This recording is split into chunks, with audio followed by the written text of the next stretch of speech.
So this segment we're going to be discussing the Brexiteer kind of failing to defend Brexit, but the problem is Tobias Ellwood really just doesn't let her speak, and the problem before was, Brexiteers were allowed to talk way too much and make unsubstantiated claims, whereas now, Tobias Ellwood really comes off really badly, I think, in this kind of debate, and instead of allowing Brexiteers to basically now tie themselves in knots, which they do constantly, because they can't defend Brexit at all, basic follow-up questions absolutely destroy him.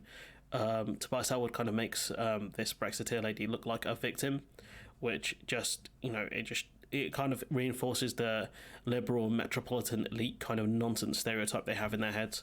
So let's have a listen to this. Save us as the only representative of the majority of the Brexit. Well, I'm too, but I can't get involved. I'd be very careful about calling yourself a representative of anything. Just like I wouldn't say I represent Remainers or Rejoiners or Labour voters or anything like that.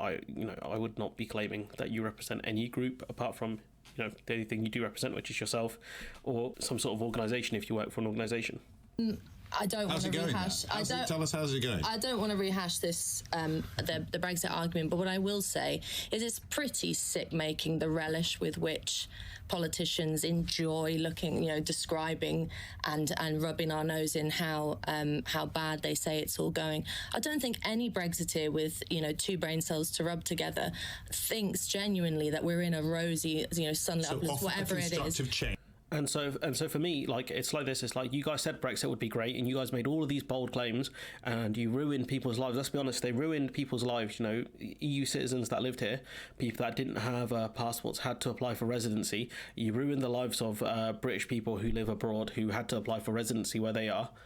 Cost them a lot of money for the ones that did do it and went through the process. Really uprooted people's lives and their families. So don't be playing victim when people are saying how's Brexit going, because people have a right to be angry. Part of the cost of living crisis is fueled by Brexit as well. So you can't play victim. You cannot play victim when all the bold claims the Brexiteers made.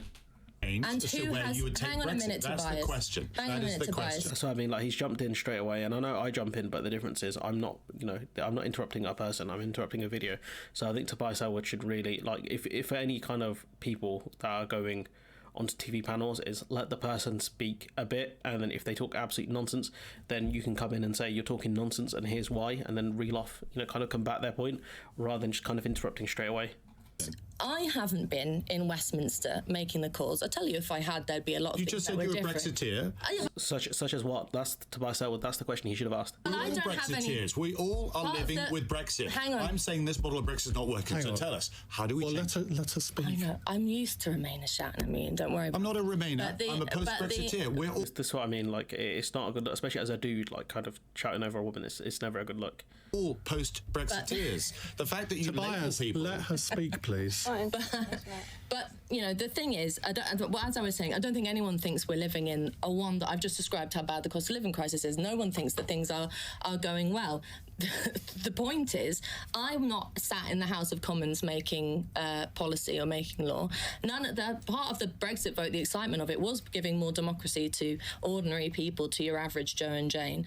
And unfortunately, what this government has done, and with no help from the opposition come from the sidelines, is make a complete hames of it, has made a total mess of any kind of potential that we could have had. And so, the reason why that argument's nonsense is because you guys said the act of Brexit, the act of leaving the EU, will help solve all of the so many of the problems that we have. So this idea that the government have botched it, the government haven't really botched it. It's the fact that Brexit was never going to work from the jump, and it's at this point you can kind of interrupt, I think, and fairly say you're talking nonsense. By spending, hang on a minute, I know you can laugh but it was always going to be the Brexiteers argument when it didn't work. Well, it could have worked if you'd done that. True, yeah. So what would you do differently? The scorn in this room is unbelievable. And actually, to be serious for a second, I'm curious. To be serious for a second, you're not very curious because you won't let us speak. The things that could have been differently is that you could have had politicians take seriously the exciting prospect of voting citizens wanting to be more involved in politics, looking at big things like sovereignty, big things like democracy. What does sovereignty? What do these things mean? Sovereignty and democracy. We had that whilst we're a member of the EU. These are nebulous terms, and this is where, if you let them speak, they talk nonsense. And that's where you can kind of interrupt them afterwards and say, what do you mean by that? and give them the rope effectively, because they don't know what they're talking about. Talking about how we could change British politics for the better. That take back control slogan might have been slandered as some kind of ridiculous Nigel Farage side of the bus, whatever it is, and you can go down that route if you want. Or actually, if you cared about, as you seem to opine like you do, about the average person who you say, oh, it's so bad, they're going to food banks, oh, it's so terrible, everyone's a hard time. If you actually cared about their political prospects and the future of their political lives, you would have taken seriously the challenge that Brexit set the British political class. Do you know what the irony is? It's not Brexit that kind of pushed people into... It wasn't that stuff that pushed people into food banks, etc. It's David Cameron. David Cameron and the Tory coalition with the Lib Dems that pushed so many people into poverty and food banks and all of these sorts of stuff. So the idea that Brexit would have changed any of that is nonsense, and it would have just made things worse. It has made things worse. Unfortunately, it has been squandered, and I'm miserable about that. But what I will not accept is that it's somehow our fault, that it's the fault of voters in Bolton or in Tottenham. Nobody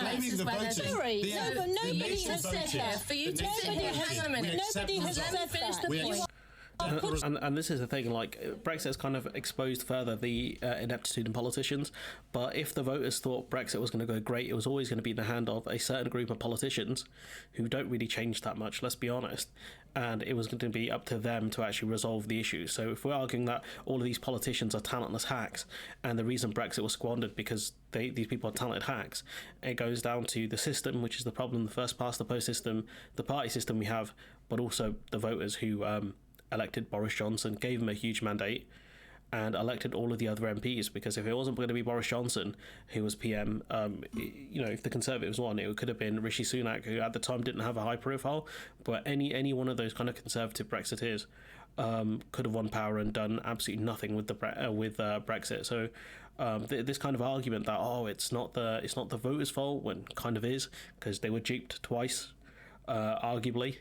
Just twice. I'm not going to go far back as Cameron, because I'd be here all day reading off how many L's the British public took since 2010.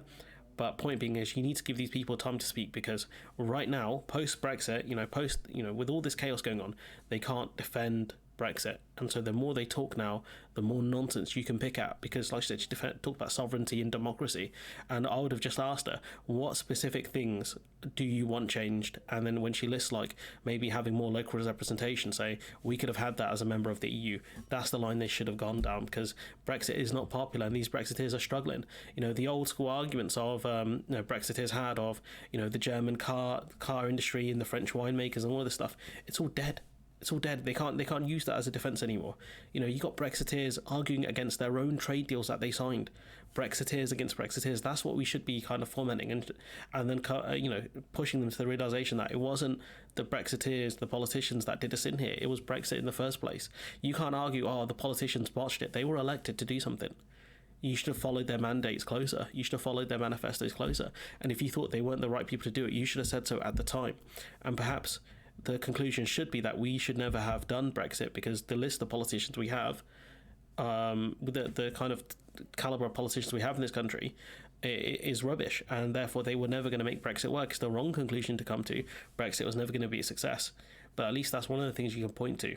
With the ones that say, we've squandered Brexit, it's like, how would you make it successful? You wouldn't be able to. No politician would.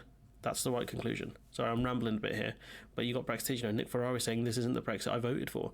And so I think for Tobias Ellwood and Angela Eagle a bit towards the end, but specifically Tobias Ellwood, my criticism of him would be, stop interrupting straight away. I think if they're going to do this faux balance panel nonsense, they probably should have had a second Brexiteer on. I know the host is a Brexiteer, but he said he's not going to get involved in credit during this clip. He didn't, but I think you've got to give them more time to speak. I think because you do come across the kind of metropolitan kind of liberal elite, and I get why Tobias Ellwood is kind of animated, because he's the only one in the Conservative Party really pushing back on Brexit, and he's gotten a lot of slack for it, a lot of stick for it.